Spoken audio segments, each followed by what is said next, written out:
leaders who come and see a decline in state-owned enterprises. It is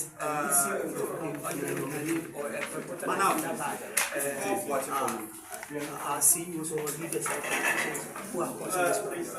Actually, thank you very much for the opportunity. But if you ask me, it baffles my mind why state-owned enterprises, some critical sectors are taking this kind of losses. Of course, one thing we can probably infer is that they are doing this to be able to run the state-owned enterprises so that they can buy cheap when it's been auctioned. But we must put this into context. If you look at the performance of the SOEs, it's not been bad all these years. I'm saying so because there were instances where this enterprise made a lot of profit, but coming down from 2016, 17 up to today, the losses are ballooning. You understand? The losses are increasing by the day. Some are doubling, others are tripling. And so, one of the things you can't help but to probably infer is that some people deliberately would want to run them down and go behind the scenes to acquire them very, very cheap. So that's what I can say. Okay, so when you are doing comparative analysis, comparing the current administration and previous ones with respect to SOEs, how can you say with respect to? Of course, figures don't lie, isn't it? If you look at the performance right from 2013, if you look at Auditor General's report from 2013, 14, 15 up to 16, of course, many of the SOEs were making profit. But from 2017 onwards, and I can open the data and show you, if you look at the landscape of state-owned enterprises, about 4 of them are the major drivers of the losses. And I can name them: ECG, COCOBOD, Ghana Airport Company, Ghana Water Company. They are driving the losses. Of course, if we put them together, currently we have about 53 state-owned enterprises. And before I even do the comparison, I think I must educate Ghanaians.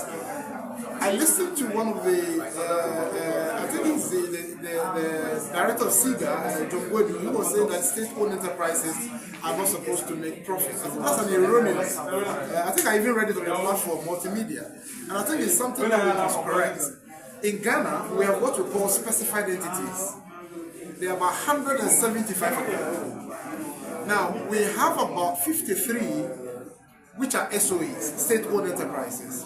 And then there are about 75 or so that are other state entities. And those ones are regulatory bodies and commissions, which are not supposed to make profit.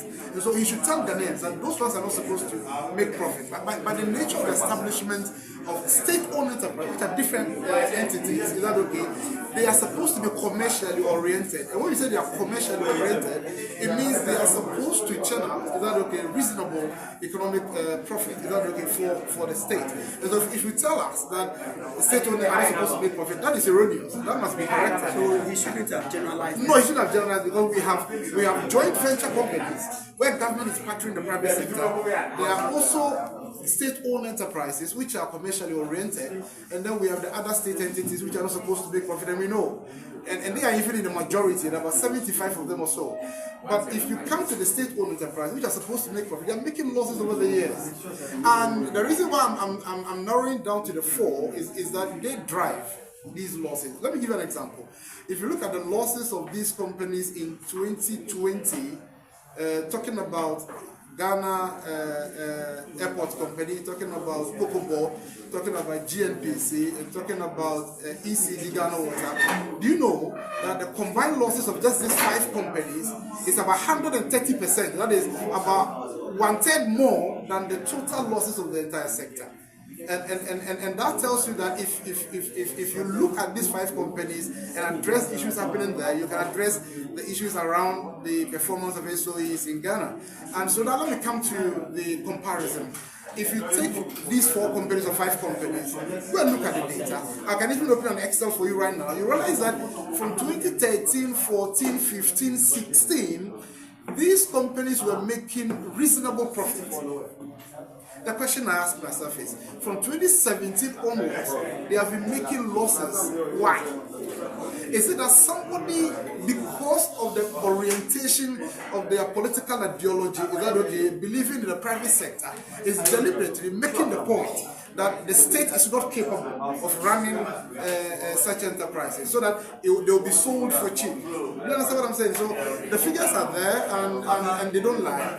And so you ask yourself why they are making losses right from 2017. Of course, there was 1 or 2 of them that made losses in 2016, but if you go back 15, 14, 13, 12, they were making reasonable profits. Okay, so let me open the Excel for you to just see, so that you get to understand what I'm talking about. Let me quickly ask you this. Since you brought the privatization, people are calling for the privatization of most of the state-owned entities. What is your take on that? Do you agree? Because recently, I don't believe in privatization of these enterprises. Because remember, you see, and I must give some education around this. You see, if you look at the private sector, they want quick wins. Is that okay? Quick gains. And secondly, by the nature of their configurations, they rely on the financial sector to be able to draw some funding. But if you look at the financial sector in Ghana, many of them will give funding for a very short term. Now, what it means is that you would need a lot of Ghanaian companies coming together, a lot of them to come together to be able to run one of these enterprises because of the financial requirements. And that is why you require a state, is that okay, to invest in such capital-intensive enterprises, is that okay, enjoy that monopoly and be able to, I mean, if you really want to do Ghana good, is that okay, run them the way the private sector is supposed to run. Do you understand what I'm saying? I don't think that the private sector is better than the public sector. It has to do with who is in charge, who is in leadership. That many of the view that people in the state-owned enterprises, because they believe it is for the government, they don't really perform or they do things haphazardly. I understand, but that is because you have allowed them to do it that way. I hope you get what I'm saying. Why is it that the private man will not sit down for you to be run down? Is that okay? And somebody who has been given powers more than even the private sector allows the people, because the person is only rewarding political loyalty. Otherwise, why would you sit down? Is that okay for the person to run the state down? So I believe in private participation, but I don't believe in privatization. Yes. Okay, thank you. Most welcome.